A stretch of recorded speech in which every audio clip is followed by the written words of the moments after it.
Hello everyone, welcome back to Literature IQ Education. In today's class, we are going to discuss the most important three poems. That is the very first one, Keeping Quiet, written by Pablo Neruda. The second one is The Night of the Scorpion, written by Nizam Ezekiel. And the third one, My Mother at 66, written by Kamala Das. सो आज की class में हम इन तीन form को हम एक structure with explanation जो है इसको देखेंगे, प्लस एमसीक्यू जो है लास्ट में हर जो फॉर्म है आपकी उससे रिलेटेड मैं आपको दूंगी, so that it would be helpful for your class, for your exam. So let's get started. In the very first we are going to discuss Pablo Neruda, written by Keeping Quiet, written by Pablo Neruda. So this is the poem that is very important and relatable to the current scenario.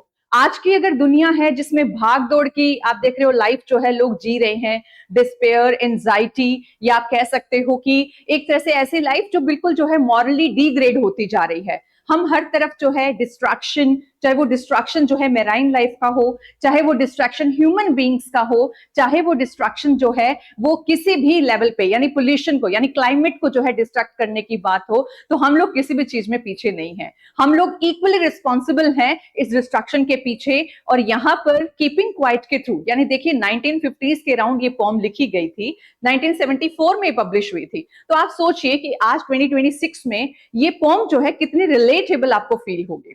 आप देखिए आज का जो दौर है उसमें सब कुछ जो है डिग्रेड होता जा रहा है, चाहे वो ह्यूमन स्पिरिट हो, चाहे वो हमारा क्लाइमेट हो, चाहे वो हमारी मेरीन लाइफ हो, तो सब कुछ जो है वो डिस्ट्रक्शन की तरफ है. We are harming the climate, we are harming the world and still we are harming ourselves too. हम खुद को भी हार्म कर रहे हैं. जैसे आप देख सकते हो हर किसी पर्सन में जो है कोई ना कोई डिसीज लग रही है, फैटल डिसीज का जो है रूप ले रही है, और we are the responsible creator behind it. So आपको पता है कि ये जो पोम है वो कीपिंग क्वाइट मीन्स कि आपको शांत रहना है, आपको इंट्रोस्पेक्ट करना है, so that you can feel that what wrongs are you doing, है ना. आप किस तरीके का जो है रॉन्ग खुद के लिए या सोसाइटी के लिए या एनवायरमेंट के लिए आप कर रहे हैं. जब आप उसको सोचेंगे, आप इंट्रोस्पेक्ट करेंगे, तो आपको समझ में आएगा कि एक ये जो है आप कह सकते हो रैट ट्रैप, आप कह सकते हो कि एक तरह से ये एक भागम भाग की दौड़ है जो आपको क्या कर रही है, आपको अंदर से खत्म कर रही है. सो यहाँ पर इस पोम के अंदर वेरी फर्स्ट लाइन ही क्या दी गई है कि वी विल काउंट टू 12, हम 12 तक काउंट करेंगे, वी विल कीप साइलेंट. तो यहाँ पे जो वेरी फर्स्ट लाइन है इसी में पता चल रहा है कि कैसे जो है यहाँ पे राइटर हमें डिमांड कर रहा है या कमांड कर रहा है कि हमें क्वाइट रहना है, हमें शांत रहना है, और फिर देख रहा है इंट्रोस्पेक्ट करके 12 तक काउंट करते हुए कि हम जो है किस लेवल पे हैं या कैसे हम जो है एक दूसरे को या खुद को जो है वो ट्रीट कर रहे हैं. सो let's get started with the first line, that is देखिए कीपिंग क्वाइट. ये जो पोम है आपकी ये अराउंड 1950s में लिखी गई थी. मैं यहां पर लिख देती हूं. देखिए ये जो पोम है आपकी ये अराउंड रिटन जो है it is written around 1950s. Okay, इसके अराउंड ये लिखी गई थी और ये पब्लिश जो है पॉस्टमसली पब्लिश हुई थी, पब्लिश्ड 1974. एक्चुअली 1973 में जो है यहाँ पे डेथ ऑफ द पोएट, यहाँ पे चिलियन पोएट है हमारे पास जिनका नाम है Pablo Neruda. तो he has died in the year 1973 और ये पब्लिश जो है अराउंड 74 में हुई. So you can assume that कि ये जो पोम है आपकी ये कैसी है. ये पोम जो है ये जो है पॉस्टमसली पब्लिश पोम है, जो उनकी जो वरीज थी, जो टेंशंस थी. एज यू नो कि 1950s का मतलब क्या है कि इसमें वर्ल्ड वॉर फर्स्ट भी हो चुका है अराउंड 1914 से लेकर के 18 तक, वर्ल्ड वॉर 2 भी हो चुका है यानी 1939 से 45 तक. तो आप सोच सकते हैं कि ये टाइम पीरियड दोनों को ही यहाँ पे जो है एविडेंस के रूप में आप कह सकते हो यहाँ पे जो है फील किया है. राइटर ने इन दोनों पीरियड्स, टाइम पीरियड्स को देखा है. तो ये जो है उनकी लाइफ का आप कह सकते हो सबसे बड़ा एक्सपीरियंस है जो ये पोम लिखने के पीछे यहाँ पे वर्क कर रहा है. तो देखिए यहाँ पर आपको ध्यान रखना है कि this pome was published posthumously. ये बात आपको ध्यान रखनी. पॉस्टमसली का मतलब होता है मरणों उपरांत। जैसे कुछ लोगों को भारत रत्न या कुछ ऐसा जो अवार्ड है वो दिया जाता है, तो वो आफ्टर डेथ जो है दिया जाए तो उसको बोलते हैं मरणों उपरांत, या फिर आप कह सकते हो इंग्लिश में पॉस्टह्यूमसली। एक और चीज आपको ध्यान रखनी है कि ये सेकंड चिलियन पोएट है, ठीक है, सेकंड चिलियन राइटर भी कह सकते हो। सेकंड चिलियन राइटर है जिनको नोबेल मिला था 1971, यानी जिनको सेकंड चिलियन राइटर हैं जिनको नोबेल मिला था। ओके, इनसे पहले गैब्रियल मैंस्ट्रेल नाम से एक राइटर थे जिनको मिल चुका है, so he is the second one. ये सेकंड है जिनको क्या मिला था, नोबेल प्राइज मिला था। दूसरी बात जो है इस पोम से रिलेटेड आपको याद रखनी है कि ये पोम जो है ये फ्री वर्ड्स में लिखी गई है। किसमें लिखी गई है, फ्री वर्ड्स में, यानी इसमें प्रॉपरली कोई जो है मीटर को फॉलो नहीं किया गया है, कोई rhyme scheme as it is कोई फॉलो नहीं की गई है, तो ये जो है आपकी फ्री वर्ड्स में लिखी गई पोम है। So I hope you got it. आपको ध्यान रखना है, एक और देखिए, वेरी फर्स्ट लाइन जो इसकी स्टार्टिंग है उसमें क्या किया गया है कि वी विल काउंट टू 12, कि हम 12 तक काउंट करेंगे। अब देखिए 12 तक काउंट करना है, and this very next line क्या कह रहे हैं यहाँ पर कि जो पोएट है वो कहते हैं कि we will count to we will count to 12 and we will keep quiet. तो देखिए एक साथ हम ये भी कह रहे हैं कि चुप रहना है और दूसरी तरफ कह रहे हैं 12 को काउंट करना है। सो यहाँ पे 2 कॉन्ट्राडिक्टरी स्टेटमेंट एक साथ दे रखी हैं, तो उसके लिए जो वेरी फर्स्ट जो आप कह सकते हो लाइंस है उसमें क्या यूज हुआ है, इसमें यूज हुआ है एंटीथेसिस। ये आपको ध्यान रखना है, स्टार्टिंग में ही क्या यूज कर दिया, इसकी जो स्टार्टिंग लाइन है पोम की उसके अंदर एंटीथेसिस यूज कर दिया, क्योंकि 2 कॉन्ट्राडिक्टरी जो स्टेटमेंट्स हैं वो एक साथ गिवन है। So I hope you got this twist. जो पोम से रिलेटेड थी मैंने आपको बता दी। अब देखिए ये पोम जो है जब ये लिखी गई थी तो it was originally in Spanish, ठीक है, ये स्पेनिश में लिखी गई थी, और इसका जो है पहले जो टाइटल था वो था द कैलारसे। क्या था इसका टाइटल, इसका टाइटल था द कैलारसे, ठीक है। तो ये इसका स्पेनिश में ओरिजिनल टाइटल था। तो जो कैलारसे है, कैलारसे का मतलब भी क्या होता है, टू कीप क्वाइट, जो कि आपका जो है यानी एक स्पेनिश वर्ब है ये, और स्पेनिश वर्ब का मतलब होता है टू कीप क्वाइट। और ऐसे ही आपको पता है कि इसका टाइटल जो है वो यहीं से डेराइव हुआ है, द कीपिंग क्वाइट। और ये जो है स्पेनिश चिलियन राइटर थे, तो इनका जो पहले नाम था वो भी आपको ध्यान रखना है। देखिए इनका जो नाम था वो क्या था, नेफ्तली रिकार्डो रेइस बोसाल्टो, ठीक है, ये इनका ओरिजिनल नेम है।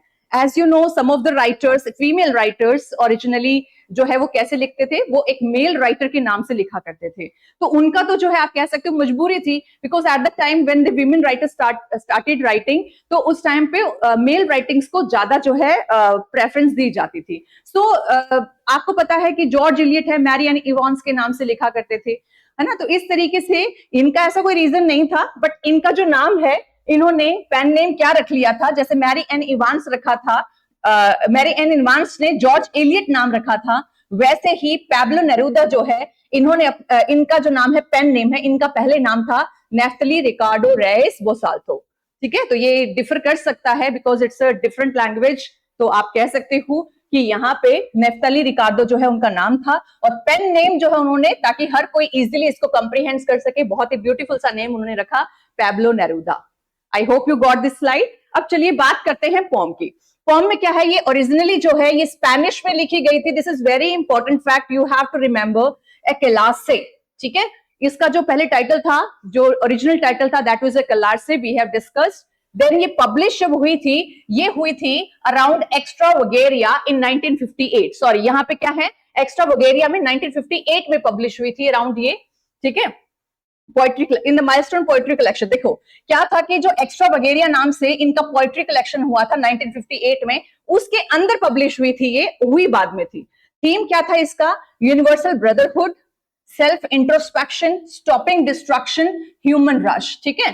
तो जो ह्यूमन रश है, यानी हर कोई इंसान जो है वो अपने आप को आप कह सकते हो सक्सेसफुल करने के लिए बाय हुक एंड क्रुक जो है वो इस दौड़ में जो है शामिल हो गया, यानी उसे कोई फर्क नहीं पड़ता किसको वो चोट पहुंचा रहा है, किसको वो नुकसान पहुंचा रहा है, या खुद को भी वो हार्म कर रहा है, उसको कोई फर्क नहीं पड़ता। तो इस डिस्ट्रक्टिव जो रश है, यानी जो भाग दौड़ वाली जो रेस है, इस रेस में जो डिस्ट्रक्शन हो रहा है उसको स्टॉप करने के लिए, इंट्रोस्पेक्ट करने के लिए, और यूनिवर्सल भाईचारे की जो भावना है इसको मेंटेन करने के लिए, आप कह सकते हो रीगेन करने के लिए यहाँ पे जो है रिक्वेस्ट कर रहे हैं इन द पोएम। इसका कॉन्टेक्स्ट क्या है? Written during cold war tensions addressing global environmental and military destruction. जो कोल्ड वॉर टेंशन, जैसे अभी आप कह सकते हो कि बिटवीन इंडिया एंड पाकिस्तान आप देखते हो रेगुलरली जो है एक वॉर चलती रहती है। ऐसा लगता है कभी भी ऐसा जो है कुछ हो सकता है कि जो वर्ल्ड वॉर 3 का रूप ले सकता है, चाहे वो अमेरिका, चाइना या फिर जो है साउथ कोरिया या फिर आप कह सकते हो पाकिस्तान या हम लोग जो हैं, तो हम लोगों के बीच में एक थोड़ी बहुत जो है नोक झोंक चलती रहती है। तो जो कोल्ड वॉर है और उस कोल्ड वॉर यानी जो आप कह सकते हो कि जिसमें अभी आपने कुछ जो है ऐसे आर्म्स वगैरह या कुछ ऐसी चीजें जो हैं अभी आपने डिस्ट्रक्शन करना शुरू नहीं किया है, बट अंदेशा है कि इन फ्यूचर ऐसा हो सकता है। तो इस जो कोल्ड वॉर टेंशंस हैं addressing global environmental and military destruction, कि जब वॉर हो जाएगा तो इससे मान लीजिए कि आपने कोई बॉम्ब, जैसे आपको पता है कोरिया वाले जो हैं उनके पास हाइड्रोजन बॉम्ब है, तो वो क्या कर रहे हैं, कभी भी वो उसको फोड़ सकता है। So it's a dangerous for the environment, ये थ्रेट है to the environment as well as for the human beings. तो ये आप कह सकते हो कि ग्लोबल एनवायरमेंट को एड्रेस कर रहा है इश्यूज को। मिलिट्री डिस्ट्रक्शन तो ऑब्वियसली होगा ही, जब वॉर होती है तो सबसे ज्यादा जो नुकसान झेलना पड़ता है, जो आप कह सकते हो जान मान की जिनको हानि होती है, वो सबसे ज्यादा सोल्जर्स या मिलिट्री जो हैं उनको ही होता है। सो यहाँ पर ये रिक्वेस्ट कर रहे हैं, इसका जो कॉन्टेक्स्ट है वो है cold war tensions addressing global environmental and military destructions. I hope you got it. As we have discussed, ये पोम जो है वो फ्री वर्ड्स में लिखी गई है, इसकी कोई भी फिक्स्ड राइम स्कीम या मीटर नहीं है। ये 24 लाइन्स में है, divided into short and conversational stanzas. अब देखिए, इन द वेरी फर्स्ट स्टैंजा, कह सकते हो आप वेरी फर्स्ट लाइन ही इसकी क्या है, वी विल काउंट टू 12। आप सोचिए कि हम जो है 12 तक काउंटिंग करेंगे, है ना। ये कहा जाता है ना कि जब मान लीजिए किसी इंसान को गुस्सा ज्यादा आता है तो उसको क्या जो है सजेशन दिए जाते हैं कि you have to count backward, you have to do backward counting, कि आप बैकवर्ड काउंटिंग करो तो आपका जो गुस्सा है वो ठंडा हो जाएगा। बिकॉज उसमें हमें टाइम मिल जाता है इंट्रोस्पेक्ट करने का, सोचने का कि जो मैं एक्शन लेने वाला हूं दैट इज राइट और रॉन्ग। तो यहाँ पे हो सकता है ये इसीलिए भी यहाँ पे हमसे जो है कह रहे हो। और कॉन्वर्सेशनल, जब ये लाइन आप पढ़ोगे गेट टू नो कि आपको ऐसा लगेगा कि he is talking to you, कि वो आपसे बात कर रहे हैं। So it is in the form of a conversation. तो कन्वर्सेशनल जो है ये स्टैंजाज हैं इसके अंदर। इसकी टोन जो है वो Kameng, deeply meditative and urgent yet gentle है। तो ये भी चीज आपको ध्यान रखनी है कि लिटरेरी डिवाइसेस जो हैं इसके अंदर, देखिए आपको ये पता है कि यहाँ पे वर्ड साउंड और वर्ड साउंड यहाँ पे रिपीट हो रहा है, वर्ड्स विद यहाँ पर भी रिपीट हो रहा है। तो यहाँ पे क्या है, जब कॉन्सोनेंट साउंड जो है वो रिपीट होते हैं तो that is alliteration. Clean clothes and यहाँ पे स्टिलनेस वर्सेस मोशन। तो स्टिलनेस और जो है मोशन, एक तरफ मोशन की बात कर रहे हैं एकदम, एक तरफ जो है स्टिलनेस की बात कर रहे हैं। तो इसको क्या कहते हैं, दो ऑपोजिट जो है कंट्राडिक्टरी स्टेटमेंट्स एक साथ दे रखी हैं तो हम उसको क्या कह देते हैं, एंटीथेसिस कह देते हैं। यहाँ पे क्लीन क्लोथ्स में भी हमारे पास क्या है, वैसे तो क साउंड जो है रिपीट हो रहा है तो we can call it alliteration. Plus जो है क्लीन क्लोथ्स जो है वो किसके लिए रेफरेंस, यहाँ पे मेटाफर दिया गया है। तो यहाँ पे आप कह सकते हो क्लीन क्लोथ्स जो है, इसका मतलब आप जब पोम को पढ़ोगे यू गेट टू नो कि क्लीन क्लोथ्स का मतलब होता है कि आप बिल्कुल साफ सुथरे, यानी आपका जो स्पिरिचुअली कह सकते हो या इंटरनल कह सकते हो, आप बिल्कुल साफ हैं, यानी आप किसी को हार्म नहीं कर रहे हैं। तो ये यहाँ पे मेटाफर यूज हुआ है क्लीन क्लोथ्स, यानी आपने कभी कुछ गलत नहीं किया। The number 12 represents the hours of a clock. अब देखिए यहाँ पे 12 का मतलब क्या हो सकता है, यहाँ पे मेटाफर यूज किया गया है। हो सकता है 12 जो है वो सिंबल हो आवर्स ऑफ अ क्लॉक के लिए, यानी 12 घंटे का आपको पता है कि समय होता है। तो वो जो 12 है वो 12 जो है आवर्स ऑफ अ क्लॉक के लिए यहाँ पे 12 यूज किया गया हो। या फिर ये जॉडियक साइन हो सकता है, symbolising complete cosmic time and unity, यानी इस वर्ल्ड की जो कंप्लीट कॉस्मिक टाइम है, जो यूनिटी है, उसको यूनिवर्स के पीछे जो काम कर रही है उसके बारे में यहाँ पर 12 जो है वो डिस्क्राइब कर रहा हो, ऐसा भी हो सकता है। सो ये आपको जो है समझ में आ गया होगा। Moving on to the next one, देखिए दिस इज द समरी। आपको थोड़ा सा इसे ध्यान रखना है। यहाँ पे पॉइंट जो है वो सबसे पूछते हैं, यानी आज मतलब कहते हैं किसको, जो भी लोग धरती पर रह रहे हैं कि 12 तक काउंट करो और तब तक एब्सोल्युटली स्टिल। स्टिल का मतलब होता है काम, शांत रहो, ठीक है, वो कहता है।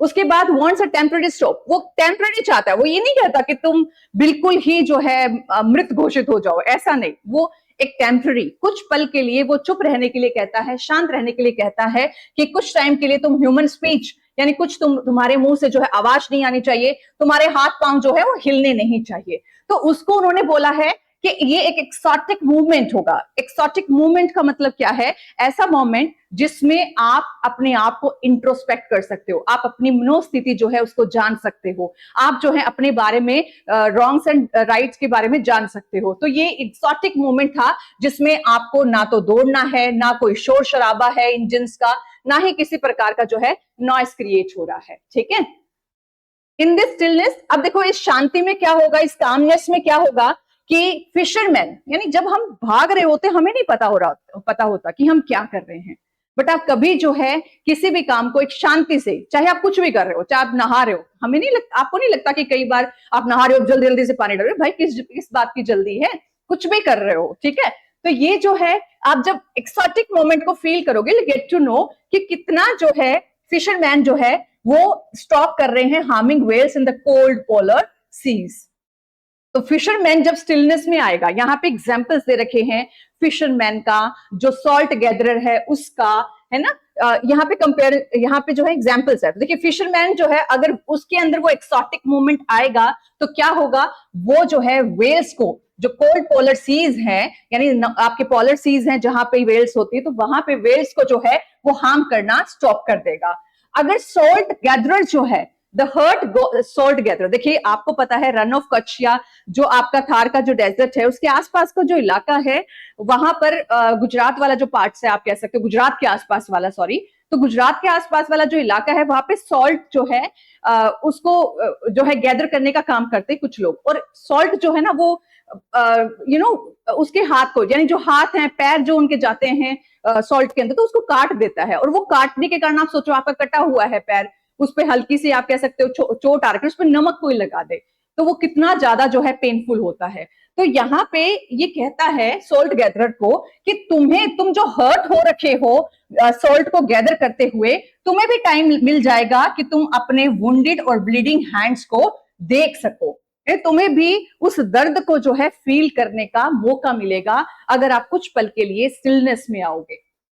पीपल प्रिपेयरिंग ग्रीन वॉश, जैसे will put on clean clothes, clean clothes मतलब वो बिल्कुल साफ सुथरे हो जाएंगे। तो देखिए क्या है, पीपल प्रिपेयरिंग ग्रीन वॉश, यानी कोई बंदा ऐसा है जो है गैस या फायर जो है कि थ्रू वॉर्स में लिप्त होना चाहता है, यानी जो प्रिपेयर कर रहा है कि अभी मैं जो है इस देश के ऊपर बॉम्ब फेंकने वाला हूं या जो है मिसाइल्स के थ्रू अटैक करने वाला हूं, तो अगर वो कुछ टाइम के लिए, यानी उस मोमेंट को जो है कुछ टाइम के लिए सीज कर दे, अपने आप को इंट्रोस्पेक्ट करे, तो will put on clean clothes. Clean clothes का मतलब वो जो काम वो करने वाला था उसको एक पल के लिए वो जब सोचेगा तो उसे लगेगा कि नहीं नहीं ये सही नहीं है, इससे बहुत नुकसान हो सकता है। अगर वो सोचे एक्शन करने से पहले तो वो उससे क्लीन क्लोथ्स मतलब कि वो साफ सुथरे कपड़ों में उस सिचुएशन से बाहर निकल जाएगा, है ना। एंड वॉक विद ब्रदर्स, और अपने जो है आसपास जो देश हैं, जो कंट्रीज हैं, उनमें भाईचारे की भावना का एक संदेश देगा। तो आप समझ सकते हो कि इस लाइन का यहाँ पे लिटरल मीनिंग और जो है सिंबॉलिक मीनिंग क्या है। पोएट क्लैरिफाइज कि साइलेंस का मतलब ये नहीं है कि टोटल इनएक्टिविटी और डेथ, इसका मतलब लाइफ गोज ऑन। मतलब क्या है कि ये नहीं कहते कि आप बिल्कुल ही इनएक्टिव हो जाओ, यानी आप बिल्कुल अपने आप को जो है एज अ डेड पर्सन अपने आप को ट्रीट करने लग जाओ। लाइफ तो चलती रहेगी, आपको क्या करना है, आप कुछ पल के लिए समय निकालना है खुद के लिए, जिसमें आप जो है इंट्रोस्पेक्ट कर सको, कुछ टाइम के लिए आप स्टिलनेस को जो है वो ला पाओ अपने अंदर। तो इससे बहुत सी प्रॉब्लम्स या बहुत से ऐसे क्राइम जो है वो क्राइम रेट कम हो सकती हैं, अगर जो एक्शन लेने से पहले को हर कोई बंदा ऐसे जो है शांत होकर के सोचे। तो अर्थ टीचेस अस अ लेसन, अर्थ जो है वो हमें लेसन देती है कि what looks dead in winter blooms alive in spring. तो अर्थ देखिए, अर्थ अपना काम करती रहती है, वो सन के इर्द गिर्द रोटेट होती रहती है ना। तो अर्थ जो है उससे हमें एक शिक्षा मिलती है कि हर किसी चीज का समय आता है। जैसे आज अगर विंटर में जो है सब चीजें जो है डेड हो गई हैं, वो बिल्कुल डेड दिख रही हैं, तो don't worry, in the spring season वो ही चीजें वापस से हरी भरी हो जाएंगी, यानी ड्यूरिंग द जो है स्प्रिंग सीजन जो फ्लावर्स हैं वो ब्लूम होना शुरू हो जाएंगे। ट्रीज जिन्होंने अपने जो लीव्स है वो शेड कर दिए थे, वापस से उनके ऊपर जो है लीव्स लग जाएंगे, वो हरी भरी हो जाएंगी, खूब जो है झूमेंगी। तो ऐसे जो है अर्थ जो है वो हमें क्या करती है, वो हमें कहती है कि जब विंटर आए यानी ऐसा बुरा समय आए तो उसमें कुछ भी रॉन्ग करने से अच्छा है कि आप पेशेंस रखें, आप शांति रखें, आप कामनेस लेकर आए, जरूर जो है आपको सफलता मिलेगी। तो आई hope you got the point, ये आपके लिए भी है। अब देखिए, मैं अब आपके लिए इस छोटे से description yet very helpful description के बाद एमसीक्यू लेकर आई हूं रिलेटेड टू द पॉइंट। देखिए यहां पे क्या है, इन विच, पहला ही आपके सामने क्वेश्चन है, in which poetry collection was Neruda's keeping quite originally published. Without watching the answer you have to tell me कि पब्लिश वो किसमें हुई थी। पॉज करना है, आंसर अपने मन में बोलना है और फिर देखना है कि आपने सही में इसका आंसर एक्स्ट्रा वगैरिया बोला जो 1958 में जो है पब्लिश हुई थी।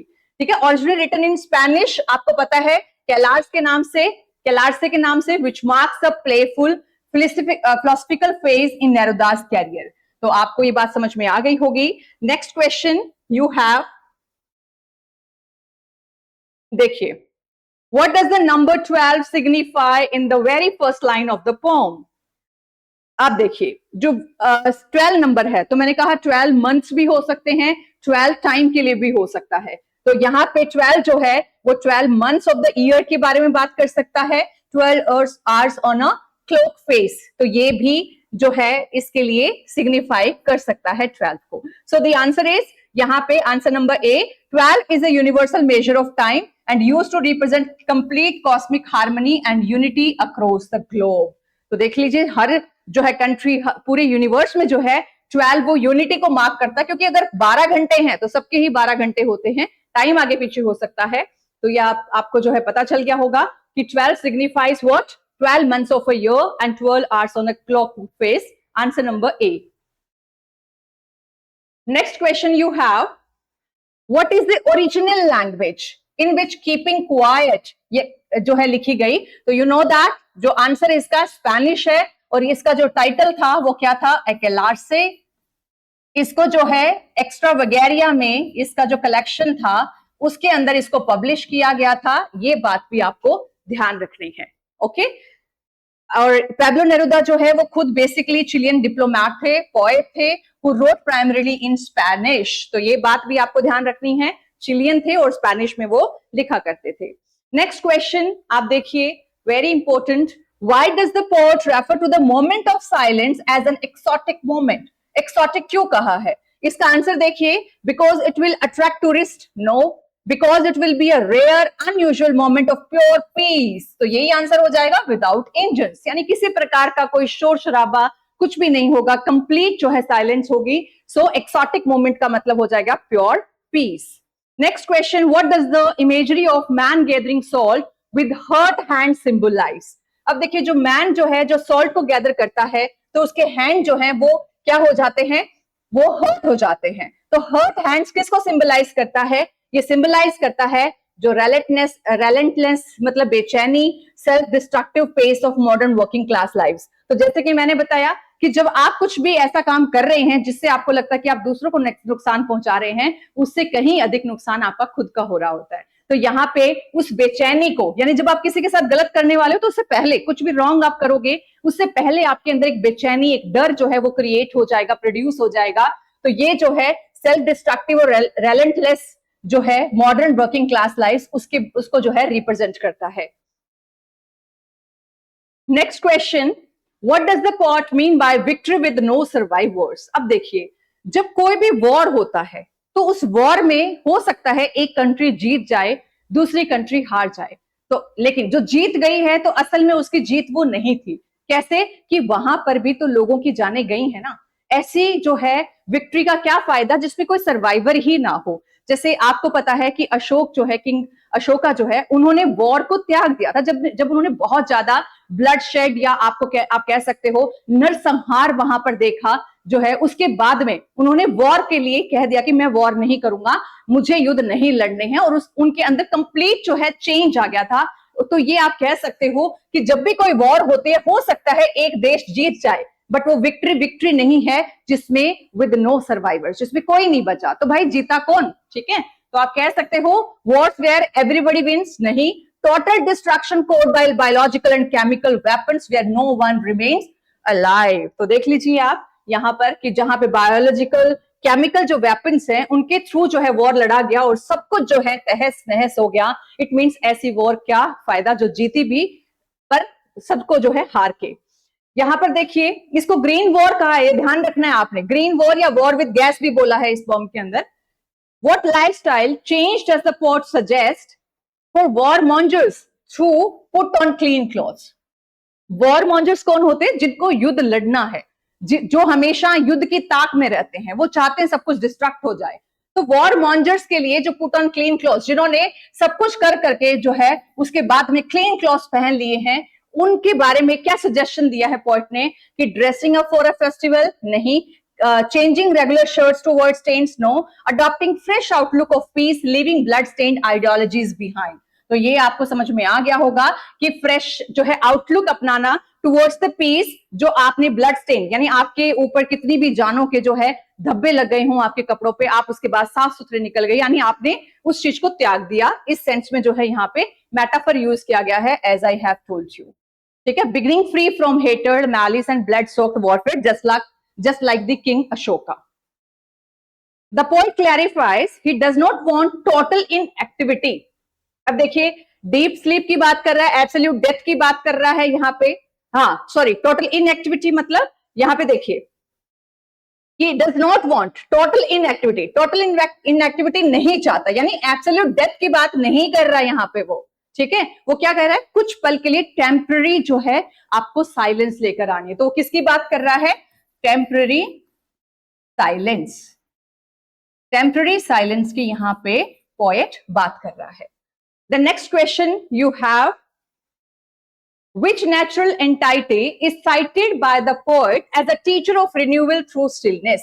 अब देखिए आपको पता है कि जैसे रोमांटिक पोएट्स बात करते थे नेचर की, जस्ट लाइक देम, यहाँ पे जो चिलियन पोएट है हमारे, जिन्होंने स्पेनिश में पोएम लिखी थी, पैब्लो नेरुदा, वो कहते हैं कि हमें अर्थ से सीखना चाहिए कि अर्थ जो है ना तो वो इस विंटर के मौसम में घबराती है कि जो है विंटर में सब कुछ जो है डिस्ट्रैक्ट हो गया है, ना ही वो स्प्रिंग के अंदर जो है ज्यादा खुशियां मनाती है, यानी स्प्रिंग सीजन का वो वेट करती है। उसे पता है कि विंटर में हो सकता है सब कुछ जो है तहस नहस हो गया हो, बट स्प्रिंग सीजन आने पे जो है वापस से ब्लूम करने लगेगा। सो यहाँ पे अर्थ से जो है हमें सीखना चाहिए, ये बात जो है यहाँ पे पोएट कहते हैं। What is the predominant poetic device used in the line clean clothes? देखिए clean clothes जो है, वैसे dominantly अगर बात करें तो क साउंड जो है यहाँ पे रिपीट हो रहा है, that means यहाँ पे alliteration है। ठीक है, और अगर alliteration यहाँ पे मान लो नहीं होता, मेटाफर होता, तो हम उसके लिए भी इसको यूज कर सकते थे। तो repetition of the initial consonant sound क in clean clothes is an example of alliteration. So this is about Keeping Quiet, written by Pablo Neruda, जो आपको समझ में आ गई होगी। Now we are going to discuss the second poem, as I have told you, that is the Night of the Scorpion। अब देखिए Night of the Scorpion जो poem है वो किसने लिखी? निज़िम एज़ेकियल। ठीक है, निज़िम एज़ेकियल जिनको father of modern Indian English poetry कहा जाता है। तो निज़िम एज़ेकियल जो है ये बात करते हैं इस पोम के अंदर कि कैसे फेथ, देखिए की थीम क्या है, blind faith and superstition versus science and rationality wrapped in motherly love. तो इसका जो थीम है वो बहुत इंपॉर्टेंट है, ये blind faith, superstition versus science and rationality wrapped in motherly love के बारे में बात करते हैं कि मदर को जो है वो बारिश के मौसम में जो है स्कॉर्पियन खा जाता है, उसके पैर के ऊपर जो है स्कॉर्पियन खा जाता है, पूरे गांव वाले वहां पे इकट्ठे हो जाते हैं। कोई तो कहता है इसके कर्मों का फल है जिसकी वजह से ऐसा हुआ, कोई कुछ बोलता है, कोई कुछ बोलता है। इट मीन जितने मुंह उतने बातें। तो यहाँ पर जो है वो बैड फेथ की, यानी वो आप कह सकते हो ब्लाइंड फेथ की और सुपरस्टिशन की बात करते हैं। वो उल्टी गिनती करते हैं कि चलो अब जो है ऐसे हो जाएगा, पैराफिन डालते हैं पैर के ऊपर। तो इस तरीके से उसकी मदर को जो है सोलेस देने की कोशिश करते हैं। बट उसकी मदर जो है वो ऑलरेडी जो है पेन में तो है, बट ऑलरेडी जो है बहुत आप कह सकते हो पॉजिटिव है। उसे लगता है कि चलो मुझे खा लिया कोई बात नहीं, लेकिन मेरे बच्चों को बख्श दिया, ये भी बहुत इंपॉर्टेंट बात है। तो खुश होती है कि चलो कोई बात नहीं, मुझे हुआ कुछ, कोई दिक्कत नहीं, मेरे बच्चे सेफ हैं, मेरे लिए वही बहुत है। तो यहाँ पे मदरली लव की भी बात की गई है इस पोम के अंदर। ये पोम जो है पब्लिश हुई थी celebrated volume the exact name 1965 के अंदर। ये बात आपको याद रखनी है, इनका एक पोएट्री वॉल्यूम है जिसका नाम है द एग्जैक्ट नेम, उसके अंदर ये पोम जो है पब्लिश हुई थी। इसकी जो सेटिंग है, अब आपको पता है गांव के लोग बात की है, तो rural Indian household on a dark relentlessly rainy night, यहां पर जो है इसकी सेटिंग है, ये बात आपको ध्यान रखनी है। और इसका थीम है mother selfless sacrifice, rural community bonding, superstitious versus rationalism, इस पोएम के अंदर बात की गई है। अब देखिए इस पोम में जो है जस्ट लाइक पैब्लो नेरूदा की कीपिंग क्वाइट है, ये पोम भी जो है ये आपकी फ्री वर्ड्स में लिखी गई है, ये बात आपको ध्यान रखनी है। इसके अंदर जो है दो जो है स्टार्क मूवमेंट्स आए हैं इसके अंदर, एक तो chaotic ritualistic actions of villagers और दूसरा final quite statement of the mother. यानी यहाँ पे दो मूवमेंट की बात की गई है, एक तो वो जिसमें गांव वाले जो है वो बार बार जो है कोई ना कोई रिचुअल करी जा रहे हैं उसके पेन को, उसके जो है स्टिंग को कम करने के लिए, और दूसरी तरफ जो लास्ट में वो मदर है उसके द्वारा एक जो है स्टेटमेंट दी जाती है जिसको सुन करके सब हैरान हो जाते हैं। तो इसकी टोन जो है वो कैसी है, detached, ironic yet empathetic observer view point, और इसका जो है चाइल्ड नरेटर है, ये ध्यान रखना है। देखिए बच्चा है, छोटा बच्चा है, तो वो डिटैच्ड या आप कह सकते हो थोड़ा सा इतना अच्छे से उसको डिस्क्राइब नहीं कर पाया पेन को, लेकिन वो कोशिश उसने पूरी की है। वो एम्पैथेटिक ऑब्जर्वर जो है उसके रूप में यहाँ पे जो है इस पोम को व्यू पॉइंट से जो है प्रेजेंट कर रहा है। इसमें इमेजरी भी दिखाई गई है, जैसे shadows on the mud baked walls, diabolic tail, ठीक है, तो ये जो है diabolic tail, shadows on the mud baked walls, इसमें गॉथिक एंड विविड इमेजरी का यूज किया गया। यानी जो आपके की बहुत अंधेरी रात थी, सब कुछ जो है अंधेरे में डूबा हुआ था, है ना, तो ये जो है आपकी गॉथिक मतलब डरावनी, टेरर से भरी हुई जो है इमेजरी भी इसके अंदर यूज की गई है। जो कंट्रास्ट है यहाँ पे फादर के जो है रैशनलिस्ट अटेम्प्ट, यानी वो पैराफिन डालता है, मैस्टिक और पैराफिन डाल के मैस्टिप से उसको जला देता है, और पेजेंट्स का जो है इनकेंटेशन इज अ की एनालिटिकल थीम। यानी जो मैं यहाँ पे बात कर रही थी साइंटिफिक फेथ है ना, और दूसरी तरफ जो है सुपरस्टिशियस की, तो सुपरस्टिशन जो है वो किस कौन शो कर रहा है, इसमें विलेजर्स शो कर रहे हैं, और जो साइंटिफिक अप्रोच है सेप्टिक या फिर रैशनलिस्ट जो अप्रोच है वो यहाँ पर फादर के द्वारा शो की गई है। सो यहाँ पे जो थीम है वो आपको समझ में आ गया होगा कि किस बारे में यहाँ पे बात की गई है।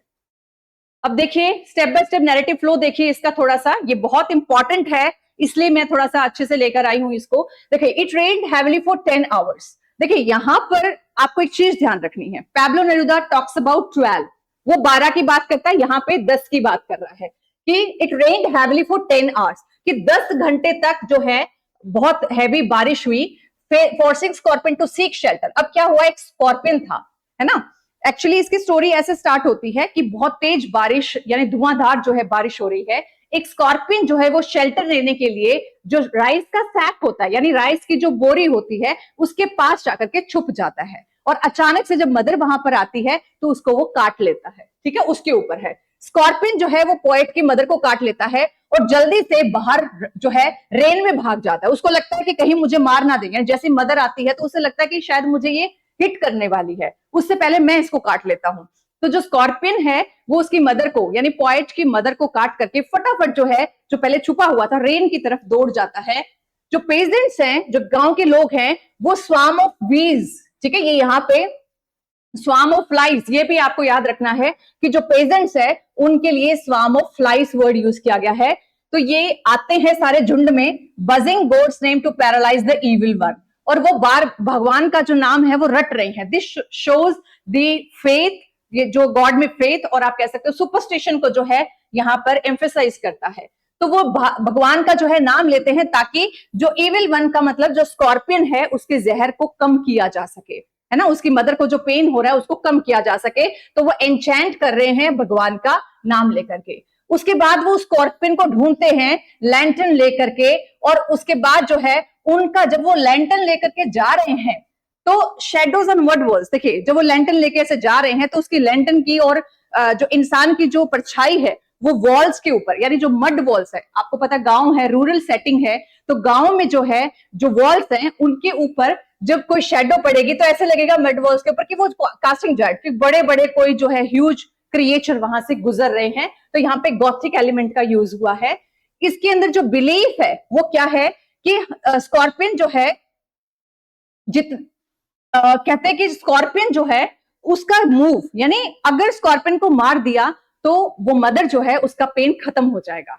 This is the superstition of the villagers. तो वो उसको ढूंढने लग जाते हैं लैंटर्न्स लेकर के, और उन्हें लगता है कि जितना ये स्कॉर्पियन मूव करेगा उतना ज्यादा जो है मदर के ब्लड में पेन होगा। तो आप कह सकते हो कि इट्स पॉइजन, इसका जो पॉइजन है उतना ही मदर के ब्लड में जो है वो मूव करेगा अकॉर्डिंग टू द विलेजर्स। और उसके बाद जो है कि ये जो पेन है, दूसरी बात ये भी बोलते हैं कि वो प्रे करते हैं, ये कहते हैं कि हो सकता है कि ये उसके पिछले जन्मों का जो है फल हो, जिसकी वजह से आज जो है स्कॉर्पियन आकर के उसको काट जाता है और उसके पाप जो है धो देता है। तो यहाँ पे ये जो है उनका फिर से एक सुपरस्टिशन यहाँ पे नजर आता है कि they pray that the pain burns away sins of past and next birth, कि वो पास्ट के भी जो उसके पाप हैं, सिंस का मतलब जो पाप है, और जो आने वाला उनका जो जन्म है उसके पाप को जो है ये पेन जो है वो दूर कर देगा, उसका पाप जो है उसको वो क्लीन कर देगा। जो रैशनलिस्ट फादर था, यानी जो स्केप्टिक आप कह सकते हो, जो साइंटिफिक जो अप्रोच वाले जो फादर थे, उन्होंने क्या किया, powders, mixtures, herbs and even paraffin ignited on the toe, यानी कहां पे खाया था उनको, टो पे खाया था। तो फादर क्या करता है, पैराफिन डाल के मैस्टिक से उसके टो के ऊपर आग लगा देता है। तो वो अपनी साइंटिफिक अप्रोच का यहां पर यूज करता है। The holy man performs an incantation to tame the poison. और जो होली पर्सन है, होली मैन है, यानी हो सकता है कोई पुजारी हो, वो क्या कर रहा है, वो ऐसे बैठ के मंत्रों का जाप कर रहा है, एनचेंट कर रहा है, ताकि क्या हो, उस पॉइजन को वो टेम कर सके, वो उसको खत्म कर सके। इंटेंस अग्नि जो है, ये देखिए जो उसके अंदर जो ये पेन है, अग्नि का मतलब होता है जो पेन, उसका जो पेन है लगभग 20 आवर्स तक जो है वो रहा बिफोर फाइनली सबसाइडिंग। तो आपको एक चीज ध्यान रखनी है, if the examiner asked you कि आपसे पूछे कि वहां पे जो बारिश की बात हुई है कितने घंटे तक जो है रेन हुई, तो दैट इज 10 आवर्स। और यहां पर पूछे कि उसका जो पेन है वो कितने घंटों तक कायम रहा, तो आपको कहना है 20 hours. These are the two different facts, आपको याद रखने। ये मैं ये नहीं कहती कि डायरेक्टली आपसे पूछेगा, आपको 4 लाइनें दे दी जाएंगी जिसमें वो हो सकता है 4 लाइनों में एक लाइन बना दे कि जो पेन है वो 10 घंटों तक रहा, ठीक है, अगली लाइन में कि पेन जो है वो 20 घंटों तक रहा, उसके बाद लिख देगा कि ये एग्जैक्ट नेम में 1965 में पब्लिश हुई थी, अगली लाइन वो लिख देगा कि यहाँ पे साइंटिफिक फेथ वर्सेस जो है सुपरस्टिशन का यहाँ पे कोर थीम है, या उसके बीच में जो है बात की गई है। तो आपको पता होना चाहिए कि विच वन इज इनकरेक्ट। आपको ये चीज जो है तभी आएगी when you are going to study it likewise. जो मदर का फर्स्ट वर्ड था, उसने क्या बोला, क्या बोला उसने, thank God scorpion bit me and spared, spared मतलब छोड़ दिया, मेरे बख्श दिया मेरे बच्चों को। तो दिस वाज द वेरी, आप कह सकते हो एस्टोनिश्ड, या आप कह सकते हो बहुत ही ब्यूटीफुल लाइन है ऑफ द पोएम, कि वो मदर कहती है कि थैंक गॉड स्कॉर्पियन ने मुझे काटा, मेरे बच्चों को बख्श दिया। सो this is all about this poem. Let's discuss MCQ. The very first one, in which year was Nizam Ezekiel's collection exact name published? तो आपको पता है 1965 में आया था ये 5th collection of poems था जिसका नाम था The Exact Name. Next question, for how long had been raining when the scorpion bit the mother? How long had been? आपको ये बताना कि रेन कितने घंटों तक हुई. You have to answer 10 hours, 20 hours. तो आंसर is 10 hours. तो आपको पता चल गया होगा. The answer is 10. The poem opens with the line, I remember the night my mother was stung by a scorpion. 10 hours of steady rain had driven him to crawl beneath a sack of rice. तो देखिए इस line से क्या पता चल रहा है. The poem opens. Open का मतलब poem की शुरुआत ही इस लाइन से होती है कि I remember the night my mother was stung by a scorpion. 10 hours of steady rain had driven him to crawl. यानी him का मतलब क्या हुआ, यहाँ पे स्कॉर्पियन की बात हो रही है, ठीक है. Him to crawl beneath the sack of rice. Next question you have, What type of figure speech used when the poet described peasants as swarm of fleas? अब देखिए यहाँ पे peasants को swarm of fleas कहा है, तो यहाँ पे क्या यूज किया है उसने? यहाँ पे यूज किया है direct comparison, like word use हुआ है, तो इट मीन्स ये सिमिले है, ठीक है? तो ये आप कह सकते हो peasants came like swarm of flies, make it as a simile. तो like और as वर्ड जब यूज करते हैं कंपैरिजन करने के लिए, तो आपका वो होता है सिमिले. Next question you have, where had the scorpion hidden itself inside the house? Very easy answer. कहां पे अपने आप को हाइड किया था, उसने छिपाया था?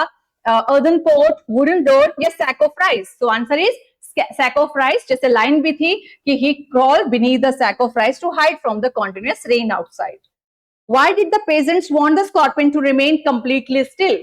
क्यों चाहते थे कि वो जो still का मतलब होता है कि वो मूवमेंट ना करे? क्यों चाहते थे पेजेंट्स, यानी जो विलेजर्स थे, वो क्यों चाहते थे कि स्कॉर्पियन जो है वो मूव ना करे? So they could capture and kill it? नहीं, because they believed its movement caused the poison to move in the mother's blood. जैसे कि मैंने यहाँ पे डिस्क्राइब भी किया था. विद एवरी मूवमेंट, ये लाइन है पोम की, with every movement that the scorpion made his poison moved in mother's blood, they said. तो यहाँ पे लाइन एज इट इज है. ये फोक का जो है सुपरस्टिशन है, अंधविश्वास है इसके अंदर. What phrase is Ezekiel used to describe? देखिए यहाँ पे बहुत अच्छा क्वेश्चन एक और आया है. What phrase, कौन सी फ्रेज यूज की है एजेकियल ने to describe the scorpion's flash of its tail? Flash of tail के लिए उसने क्या यूज किया है?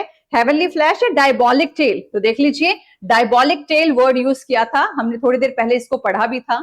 The poet refers to as diabolic tail in the dark room the scorpion with devilish और सिनिस्टर एलिमेंट्स. यानी यहाँ पे उसके स्कॉर्पियन के जो डेविलिश है, जो डिविल प्रवृत्ति है या सिनिस्टर प्रवृत्ति है, उसके बारे में बात की गई है इस वर्ड का यूज करके. Next question, how is the father characterised in the first half of the poem? देखिए पहली जो हाफ ऑफ द पोम है उसका फादर कैसा है? सुपरस्टिशियस तो बिल्कुल भी नहीं है, क्योंकि ये सुपरस्टिशियस तो कौन थे? पेजेंट्स थे, ठीक है? स्केप्टिक, रैशनलिस्ट, ट्राइंग साइंटिफिक या प्रैक्टिकल? आपको पता है कि पैराफिन पाउडर्स इनका जो है मिक्सर करके टो के ऊपर जो है पैराफिन, इसका मिक्सचर करके मैच स्टिक से जो है टो के ऊपर आग लगा देता है, फायर जो है कर देता है. कौन करता है? उसका फादर. तो उसका फादर जो है वो स्केप्टिक है, रैशनलिस्ट है, ट्राइंग साइंटिफिक मेथड्स. जबकि जो गांव वाले हैं वो क्या कर रहे हैं? गॉड के नेम पे एन्चेंटिंग कर रहे हैं, ठीक है? वो ऐसे ऐसे तरीके अपना रहे हैं जो क्या है, जो सुपरस्टिशन को शो करते हैं. Next question, what chemical substance did the father pour? अब देखिए क्वेश्चन पूछा है, केमिकल सब्सटेंस कौन सा जो है फादर ने पोर किया जो बिटन टो था और उसके ऊपर, और क्या इग्नाइट किया, यानी क्या जलाया? तो paraffin, as I have told you, ठीक है? नेक्स्ट क्वेश्चन, अब देखिए यहां पे दे रखा है, he poured a little paraffin. ये पोम में लाइन है, he poured a little paraffin upon the bitten toe. Toe याद रखना है. Put a match to it hoping to burn away the venom. Venom होता है विष, जहर, ठीक है? तो ही का मतलब यहाँ पे जो पोएट हैं उनके फादर के लिए यूज किया गया है, ठीक है? और उन्होंने पैराफिन डाला और उसके ऊपर मैच स्टिक्स, यानी जो मैच स्टिक होती है उससे उस पर आग लगा दी. For how many hours did the mother suffer? अब ये क्वेश्चन, सफर मतलब उनको कितनी देर तक जो है दर्द हुआ, वो उन्होंने सफर किया. तो 10 आवर्स तक तो बारिश हुई थी, 12 आवर्स का इसमें जिक्र नहीं है, 20 आवर्स जो है यहाँ पर लाइन है. Okay, so last question of this poem is what do the mother's final lines reveal about her character? आप बताइए, जो मदर की जो फाइनल लाइन है वो क्या शो करती है? उसकी बिटरनेस? नहीं. Her anger? बिल्कुल भी नहीं. Her selfless maternal love and protective instinct for her children. So this is the line जो लास्ट में वो कहती है कि शुक्र है कि स्कॉर्पियन ने मुझे काटा. Thank God scorpion bit me and spared my children. So इस लाइन से ही आपको पता चल गया था कि मदर का सेल्फलेस लव जो है उसके बारे में बात की गई है. आई होप ये जो है पोम भी आपको समझ आ गई होगी. टिल नाउ हमने जो डिस्कस किया है, पहली पोम हमने देखी, that is keeping quiet, written by Pablo Neruda, Chilean poet जिनको 1971 में नोबेल मिला था. Then we have discussed night of the scorpion, written by Nissim Ezekiel, जो एग्जैक्ट नेम में पब्लिश हुई थी. Now we are going to discuss Kamala Das, my mother at 66. अब देखिए कमला दास जो है, इनको कौन नहीं जानता, ठीक है? पहली बात, पैब्लो नेरूदा जो है वो पेन नेम था, आपको पता है, चिलियन पोएट का, उनका खुद का नाम जो है थोड़ा सा डिफरेंट था। यहाँ पे जो कमला दास है, कमला दास का एग्जैक्ट जो पेन नेम था वो माधवी कुट्टी, माधवी कुट्टी जो है इनका नाम था, ठीक है। और इन्होंने अपना जो पेन नेम है, सॉरी, माधवी कुट्टी और कमला दास ये दोनों ही पेन नेम से लिखा करती थी, इनका जो नाम था वो डिफरेंट था। A prominent Indian English poet non for her honest and highly confessional poetry, यानी इनकी जब आप पोएट्री पढ़ोगे ना, चाहे कोई भी इनकी पोम उठा लेना आप, इनकी पोम में जो है जो रो थॉट्स हैं, जो रो आइडियाज हैं, वो भी ये डिस्कस करती हैं, यानी कन्फेशनल पोएट हैं ये कुछ भी छुपाती नहीं है, सब कुछ कन्फेस कर लेती हैं। तो ऐसे ये पोएट हैं, बहुत ही खुले विचारों वाली हैं। आप इनका जो है अदर वर्क्स भी उठाकर देख लेना। माय मदर एट 66 जो है ये इनका हम लोग आज डिस्कस करेंगे। इसका जो थीम है वो ageing, fear of isolation, filial duties, and the painful reality of inevitable separation. As you know कि आपने अपने पेरेंट्स को या अपने दादा दादी को, जब आप छोटे थे, आपसे अगर कोई पूछे, स्पेसिफिकली मुझसे अगर कोई पूछे, तो मैं कहूंगी कि अगर आपको पूछे कि सबसे बड़ा जो दुख है लाइफ का क्या है, तो मुझे जो लगता है वो ये है कि जब हम छोटे थे तो अपने माँ बाप को यंग एज में हमने देखा, और उस यंग एज से कैसे वो ओल्ड एज की तरफ जो है कैसे टर्न हो रहे, कैसे मूव कर रहे हैं, वो पेनफुल होता है। और अल्टीमेटली वो सेपरेशन जो डेथ के थ्रू जो है हमें फेस करना पड़ता है।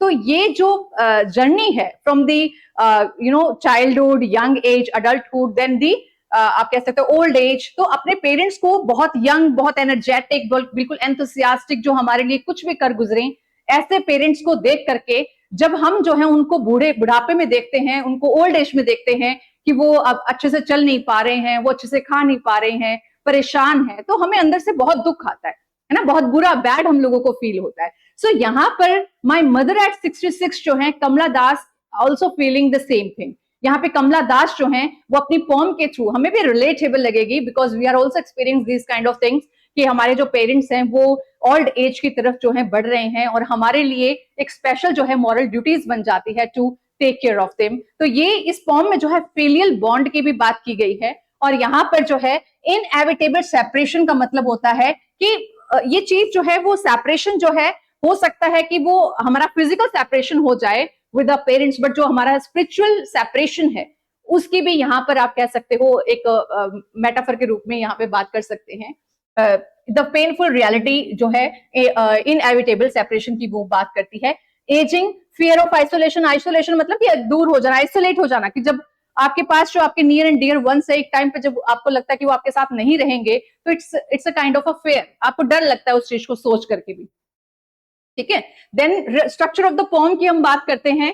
स्ट्रक्चर ऑफ द पोम में अगर हम बात करें, देखिए एक चीज और मैं आपको बता दूं, Kamala Das writes under the pen name Madhav Kutty, और ये जो है इनका कन्फेशनल स्टाइल है, तो ये बता चुकी हूं मैं। देखिए ये जो है pome written as a single continuous sentence broken only by commas, ये बात आपको ध्यान रखनी है। देखिए ये जो पोम है ये सिंगल कॉन्टिन्यूअस सेंटेंस से चल रही है, जिसको कोमास लगा लगा के जो है आगे बढ़ाया गया है। This single sentence layout mimics stream of consciousness thought pattern. तो वर्जीनिया वुल्फ वाला द वे जो है मिसेस डेलोवे में जो यूज किया है स्ट्रीम ऑफ कॉन्शियसनेस टेक्निक, जिसमें आपके अंदर फ्लो ऑफ थॉट चलते रहते हैं, और उन फ्लो ऑफ थॉट्स को जो दिमाग में चल रहा है, यहाँ पे हमारी जो पोएट हैं वो हेडिंग टुवर्ड्स सम जर्नी, वो किसी जर्नी पे जा रही हैं, उनकी मदर जो है वो पीछे रह गई हैं, तो उनके दिमाग में जो थॉट्स चल रहे हैं, उन थॉट्स को, उन रो थॉट्स को कन्फेशन के रूप में एक सिंगल सेंटेंस के थ्रू जो है मिमिक करने की कोशिश की है कमला दास ने। नो रिजिड राइम स्कीम, आपको पता है स्ट्रीम ऑफ कॉन्शियसनेस है। सो जैसे हमने पढ़ा एल्फ्रेड लॉर्ड टेनिसन, सॉरी हमने पढ़ा टीएस एलियट का the love song of J Alfred Prufrock, तो उसमें भी सेल्फ जो है स्ट्रीम ऑफ कॉन्शियसनेस था, जिसमें फ्लो ऑफ थॉट दिखाया गया था। यहाँ पे कोई राइम स्कीम नहीं है, उसमें भी राइम स्कीम नहीं था, इट मींस ये भी फ्री वर्ड्स में है। सो आपको क्या ध्यान रखना है, आपका the love song of J Alfred Prufrock free words में, स्ट्रीम ऑफ कॉन्शियसनेस टेक्निक उसमें थी। नाइट ऑफ द स्कॉर्पियन भी फ्री वर्ड्स में। आपका जो कमला दास का ये वाली पोम है माय मदर एट 66, ये भी क्या थी आपकी फ्री वर्ड्स में, और जो कीपिंग क्वाइट है that is again free words में। तो आपको इसमें कुछ रटना ही नहीं है, सिंपल सी बात है। Contrast internal anxiety with external life vitality, तो इंटरनल और एक्सटर्नल जो उसके दिमाग में थॉट्स चल रहे हैं उसका कंट्रास्ट में यहाँ पे प्रेजेंट किया गया है थ्रू द पोम। बहुत इजी पोम है, अगर आप इसकी लाइन बाय लाइन भी पढ़ेंगे आपको बहुत इजीली समझ में आ जाएगी। बहुत अच्छी राइटर हैं कमला दास। अब देखिए यहाँ पे जो है जो पोएट है, अब ये शुरुआत हो रही है पोम की, वो कहाँ जा रही हैं? ड्राइविंग फ्रॉम हर पेरेंट्स, अपने पेरेंट्स से, पेरेंट्स होम से वो कहाँ जा रही है? कोचीन एयरपोर्ट की तरफ जा रही है। और ये डे कौन सा है? फ्राइडे मॉर्निंग है। तो ये बात आपको ध्यान रखनी है कि यहाँ पर जो मदर, जो पोएट है, पोएट जो है वो कोचीन एयरपोर्ट की तरफ हेड कर रही है, जा रही है, और फ्राइडे की मॉर्निंग है। उसकी मदर जो है वो 66 ईयर ओल्ड है, वो right beside her in the car. अब देखिए उसकी मदर जो है यहाँ पे उसके साथ बिल्कुल बगल में जो है कार में बैठी हुई हैं, और वो जो है आप देखते हो कि ओल्ड हो जाते हैं, उसके बाद वो कहीं भी 2 मिनट के लिए लेट रहे हैं, उनको नींद आ जाती है, तो खुले मुंह वो डॉजिंग कर रही हैं, ठीक है, मुंह खोल करके उनको वो डॉज कर रही हैं। द मदर्स फेस जो है, मदर का जो फेस है वो पेल लग रहा है, एश लाइक लग रहा है, और एक कॉप्स की तरह लग रहा है। जैसे यहाँ पे ये इमेजरी काफी जो है आप कह सकते हो गास्टली इमेजरी है। यहाँ पे वो अपनी मदर को ऐसे सोच रही है जैसे एक डेड पर्सन होता है, कॉप्स होता है, एक जो है आप कह सकते हो शव होता है। जैसे किसी की डेथ हो जाती है, उसके बाद उसका मुंह खुला रह जाता है, आंखें बंद हो जाती हैं और उसको सांस नहीं आ रहा होता, तो वो अपनी मदर को लाइक अ कॉप्स जो है उसको इमेजिन होती है ना। ये बहुत डिफिकल्ट है ऐसे इमेज करना। स्ट्रक विद सडन पेन, और जब अचानक से अपनी मदर को वो देखती है, उसे लगता है कि वो कहीं उनकी डेथ तो नहीं हो गई है ना। तो वो जो है उनके अंदर जो पेन है, sudden pain, fear of losing her, उसके अंदर दौड़ जाता है। और पोएट जो है looks out of the window, और अचानक से जो है अपने आप को उस मोमेंट से थोड़ा डिस्ट्रैक्ट करने के लिए वो विंडो से बाहर देखने लग जाती हैं। अब देख लीजिए आप कि आपके पास आपकी मदर, आपकी दादी, जिनसे आप बहुत ज्यादा प्यार करते हैं, वो कुछ पल के लिए सो रहे हो और आपको इमेजिनेशन, कुछ गलत इमेजिनेशन आए कि जैसे दादी को कुछ हो ना जाए, आपको डर लगने लग जाए, और उस टाइम पे, उस मोमेंट से आप निकलने के लिए कुछ ना कुछ तो डिस्ट्रैक्शन ढूंढोगे। तो यहाँ पे जो पोएट है वो आउट ऑफ द विंडो देखने लग जाती है, और वहां पे वो बाहर जो है यंग ट्रीज देखती हैं स्प्रिंटिंग, जॉयफुल चिल्ड्रन देखती है स्पिलिंग आउट ऑफ होम्स। ये symbol of youth and energy है। तो ये बात जरूर ध्यान रखनी है कि वो डिस्ट्रैक्ट करने के लिए बाहर उसको क्या नजर आता है? उसको दौड़ते हुए ट्री। जैसे आपको पता है जब आप कार में, ट्रेन में, जैसे हम छोटे होते थे, हमें लगता था कि ये भी हमारे साथ दौड़ रहे हैं, ट्रीज हमारे साथ साथ चल रहे हैं, हम आगे चल रहे हैं, ट्रीज पीछे की तरफ दौड़ रहे हैं। तो ऐसा हमें फील होता था, ऐसा ही यहाँ पे पोएट को लगता है। जो पोएट जो है वो दौड़ते हुए जो है ट्रीज को, यंग ट्रीज को देखती है, और जो बच्चे जो हैं वो स्पिलिंग आउट ऑफ होम्स, वो घर से बाहर की तरफ दौड़ रहे हैं, उनको देखती है। तो ये जो है यहाँ पे सिंबल है यूथ का और एनर्जी का। उसके बाद जो है जब उसका एयरपोर्ट पे पहुंच जाती है, आपको पता है एयरपोर्ट पे पहुंचने के बाद जो है सिक्योरिटी चेक होता है, तो उसके बाद जो है अपनी मदर की तरफ वो बार बार देखती है, ठीक है, कुछ दूरी पर खड़े होकर के, यानी वो टिकट चेकिंग जो है अपनी करवा रही है, और टिकट चेकिंग करवाते वक्त भी वो अपनी मदर को बार बार मुड़कर देख रही है, बिकॉज शी इज ऑलरेडी 66, और मदर जो है पोएट है उसको डर है कि कहीं अगली बार जब वो आए उसकी मदर हो या ना हो, यानी उसकी मदर घर में मिले या ना मिले, इसकी श्योरिटी उसे नहीं है। सो अगेन एंड अगेन कि हो सकता है मैं अपनी मदर को लास्ट टाइम देख रही हूं, तो वो जो है बार बार मुड़ मुड़ के अपनी मदर को जो है देखती है, ठीक है। उसकी मदर जो है वो वैन एंड पेल दिखती है, मतलब बिल्कुल मुरझाई हुई सी, पीली पीली सी जो पड़ गई है, और उसको उसने कंपेयर किया है लेट विंटर्स मून के साथ। तो आपको एक बात ध्यान रखनी है, यहाँ पे पोएट जो है वो मदर के फेस को किससे कंपेयर कर रही है? फेडेड, यानी जो फेड हो चुका विंटर का जो मून है उसके साथ कंपेयर कर रही है। यहाँ पे the old familiar childhood fear of separation. अब देखो छोटा बच्चा जब छोटा होता है, अपनी कहीं पे जाता है, वो मदर की फिंगर जो है उसको होल्ड करके रखता है, हैंड को होल्ड करके रहता है, दुपट्टे को होल्ड करके रखता है, उसे लगता है कि कहीं उसकी मदर उससे दूर ना हो जाए। सेम जो फीलिंग है, जो एक बच्चे वाली जो फीलिंग है, फैमिलियर चाइल्डहुड जो है, ओल्ड फैमिलियर चाइल्डहुड फियर जो है, वो उसका सेपरेशन का वापस से उसके दिल में जो है कंप्लीटली आ जाता है, उसके जो है दिल में, उसके दिल को झकझोर कर देता है इस जो है फीलिंग से कि पता नहीं मेरी मदर जो है नेक्स्ट टाइम मुझे यहाँ पर मिले ना मिले। और वो अपने जो है टीयर्स को छुपा लेती है और कहती है सी यू सून अम्मा, ठीक है। और वो कुछ कहती नहीं, डस नथिंग, वो कुछ नहीं करती, बट स्माइल रेपिटेडली, लेकिन वो स्माइल करती रहती है, यानी उस जो है स्माइल करते हुए चेहरे के पीछे दुख छुपा है। वो बोलती है सी यू अम्मा, इट मीन्स वो प्रॉमिस मांग रही है अपनी मदर से कि मैं अगली बार जब आऊंगी तो मुझे दिखने चाहिए हो आप, सी यू अम्मा। इस तरीके से, बट वो जो है अंदर से बहुत जो है दुखी है और वो अपने टीयर्स को छुपा रही है ना। This contrast between sprinting trees, married children, यानी ये वाइब्रेंट लाइफ को प्रेजेंट करते हैं। कॉप्स जो है लाइक मदर, ये किसको, डीके, डेथ को रिप्रेजेंट करते हैं। और ये फ्रिक्वेंटली आस्क्ड क्वेश्चन है, एग्जाम पॉइंट ऑफ व्यू से इस बात को ध्यान रखना है कि यहाँ पे ये वाइब्रेंट लाइफ और प्लस जो है डीके को, ये दो लाइनें जो हैं आपकी क्या करती हैं, ये कंट्रास्ट करती हैं। आई hope you got the gist of the poem. I tried my best कि आपको अच्छे समझ में आ गया होगा कि जो पोएम के अंदर है वो एज इट इज जो है मैंने एक इमेज के रूप में, एक इमेजरी के रूप में क्रिएट करने की कोशिश की है कि यहाँ पे जो पॉइट हैं वो कोचीन एयरपोर्ट की तरफ अपनी मदर के साथ कार में जा रही हैं, ट्रैवलिंग कर रही हैं, और जो है वो अपने पेरेंट्स के घर को जो है वहां से कुछ टाइम के लिए छोड़कर जा रही हैं।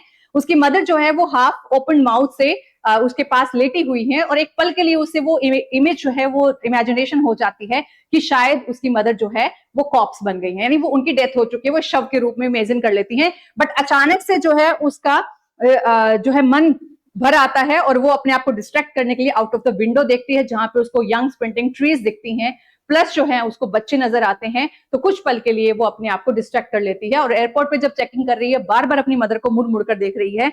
उसको जो है बहुत ज्यादा रोना आ रहा है अंदर से, बट वो अपने जो है टीयर्स को छुपाने की कोशिश करती है और अपनी मदर को लास्ट में गुड बाय करते हुए कहती है, see you Amma. So I hope you got it.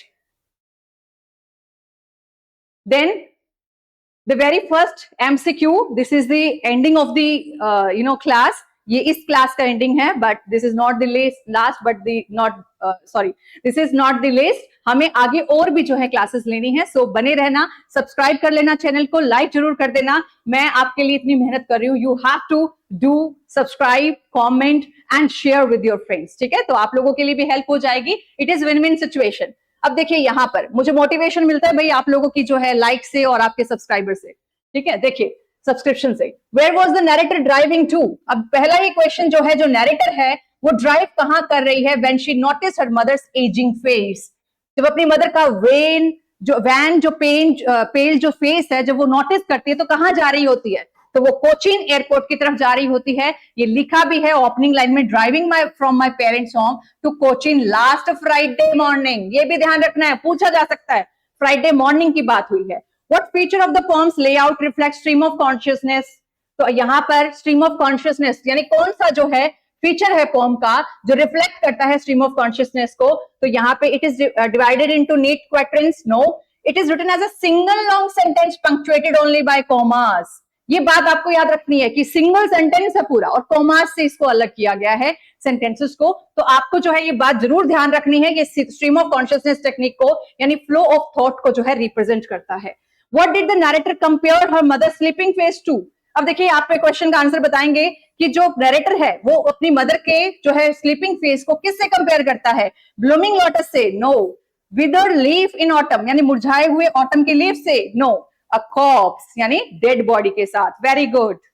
Next question यहां पर, what did the poet do to put drive away the painful thoughts. Drive away the painful thoughts यानी उसके मन में जो मदर की एजिंग को लेकर के जो पेनफुल थॉट्स आ रहे थे, उसको जो अपनी मदर है उसको वो कॉर्प्स के रूप में इमेजिन कर रही थी। तो वो थॉट्स को, पेनफुल थॉट्स को ड्राइव अवे करने के लिए यानी जो है इरेज करने के लिए क्या करती है, she looked out of the window at the active world outside. और उसको क्या दिखता है बाहर, sprinting trees and the spilling out of the home children जो घर से बाहर दौड़ रहे हैं वो। Next question, what do the sprinting trees symbolise. यहाँ पे स्प्रिंटिंग ट्रीज जो है वो किसको सिंबलाइज करता है, जो rapidly passing time and the vibrant energy of youth. यानी जो तेज गति से जो टाइम जो है वो पास हो रहा है, मतलब टाइम जो है वो गुजर रहा है, और जो vibrant energy of the youth है वो जो है डिक्लाइन हो रही है, उसको जो है ये रिप्रेजेंट करते हैं। So I hope you got this one too. Which poetic device जो है, trees sprinting, the merry children spilling. जो मैरी चिल्ड्रन मतलब मैरी होता है हैप्पी, तो इसके अंदर जो है कौन सा पोएटिक डिवाइस यूज हुआ है, ट्रीज स्प्रिंटिंग और मैरी चिल्ड्रन स्पीलिंग। तो यहाँ पे इमेजरी भी यूज हुई है और पर्सोनिफिकेशन, यानी non living trees are given the human action of sprinting, है ना, पर्सोनिफिकेशन हो गया। और क्रिएटिंग विविड विजुअल कॉन्ट्रैक्ट्स जो है यहाँ पे इमेजरी भी यूज की गई है। ट्री स्प्रिंटिंग में अगर बोलूं तो आपको नजर आएगा ना कि आप कहीं किसी सफर पे गए थे और आपको पेड़ जो है वो ऑपोजिट डायरेक्शन में दौड़ते हुए नजर आ रहे थे। तो ये इमेजरी आपके अंदर क्रिएट हो रही है, तो आप कह सकते हो imagery as well as personification जो है यूज किया गया है। Next you have why is the mother compare to late winter's moon. आपने एक लाइन पढ़ी थी ना, फेडेड लेट विंटर्स मून के साथ कंपेयर किया है, तो यहाँ पे क्यों किया है आपको बताना है, क्यों किया है। बिकॉज जो विंटर मून्स होते हैं वो अपनी शाइन को खो देते हैं, जस्ट लाइक उसकी मदर जो कभी यंग एज में बहुत ब्यूटीफुल हुआ करती थी, बहुत जो है चार्मिंग हुआ करती थी, अब जो है वो ड्यू टू विंटर जो है वो क्या हो चुकी है, यानी ड्यू टू ओल्ड एज जो है वो अपनी वाइटैलिटी को खो चुकी हैं। तो यहाँ पे लेट विंटर्स मून के साथ उन्होंने अपनी मदर को कंपेयर किया है। अगला question, what is the familial एक मेंशन्ड बाय द नरेटर। जो फैमिलियर एक का मतलब कि हर कोई जो है इस पेन को समझता है, इस पेन से गुजरा या गुजरने वाला होगा। तो ये जो है क्या है, यहाँ पे her childhood fear of losing, यानी जो फैमिलियर एक का मतलब हुआ कि बचपन में जब आप छोटे थे तो आपने सेम जो है डर महसूस किया होगा, जस्ट लाइक द पोएट, कि मेरा वो फैमिलियर एक था, वो दर्द जो था, वो दुख जो था, वो पहले भी मैं झेल चुकी थी, ऐसा कुछ जो है यहाँ पे मेंशन किया। तो यानी her childhood fear of losing her mother being separated from her. Next, what were the exact parting words of Kamala Das at the checkpoint post? आपको पता ही है कि कमला दास जब चेक पोस्ट पे सिक्योरिटी चेक जो है करवा रही थी, तो उस टाइम उसके पार्टिंग वर्ड्स, पार्टिंग का मतलब होता है फेयरवेल, वो उनको लास्ट जाते हुए क्या कहती है, तो यही कह रही है, सी यू सून अम्मा, जल्दी मिलेंगे अम्मा, ठीक है। She gives reassuring promise of a future meeting, मैंने कहा था ना वो वादा ले रही है एक तरह से, mask her overwhelming grief and fear. तो आप कह सकते हो कि जो पार्टिंग वर्ड्स थे सी यू सून, वो उसके प्रॉमिस को अश्योर कर रहे हैं। Next and the last question you have, what did the poet do repeatedly.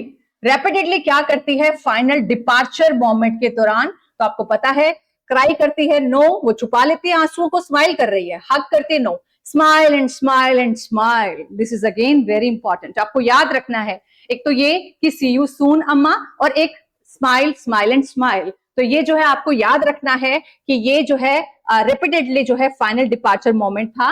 So I hope जो है ये पोम तीनों जो है आपको समझ में आ गई होंगी। सो चलिए देखते हैं, एक बार क्विक रिवीजन ले लेते हैं। कीपिंग क्वाइट पैब्लो नेरूदा ने लिखी है, ये इंट्रोस्पेक्शन की, पीस की, फ्री वर्ड्स में लिखी गई है 1958 में। जो है एग्जैगेरिया जो है इनका पोएट्री कलेक्शन था, उसके अंदर ये पब्लिश हुई थी। उसके बाद नाइट ऑफ स्कॉर्पियन जो है वो सुपरस्टिशन वर्सेस रीजन, मदर के सैक्रिफाइस, और 1965 में द एग्जैक्ट नेम जो है उस पोएट्री कलेक्शन के अंदर ये पोम आई है। सुपरस्टिशन वर्सेस रीजन में सुपरस्टिशन विलेजर्स यानी पेजेंट्स जो हैं वो सुपरस्टिशन को रिप्रेजेंट करते हैं, और रीजन या स्केप्टिक को जो है father of the poet represent करते हैं। माय मदर एट 66 जो है फियर ऑफ लॉस या एजिंग, सिंगल सेंटेंस फ्लो यानी स्ट्रीम ऑफ कॉन्शियसनेस, और कन्फेशनल पोइट्री जो है वो लिखा ही करती थी कमला दास। तो कन्फेशनल ये है, क्योंकि इतना डार्क जो है स्टार्क रियलिटी आप जब फेस करते हो एंड आप उसको कन्फेस भी करते हो, लाइक उसके मन में जो है अपनी मदर की एक ऐसी इमेज आई जो एक शव के रूप में थी, बट स्टिल वो हेजिटेट नहीं हो रही हैं, उन्होंने उस शव के रूप में जो इमेजिनेशन की उसको लिखा।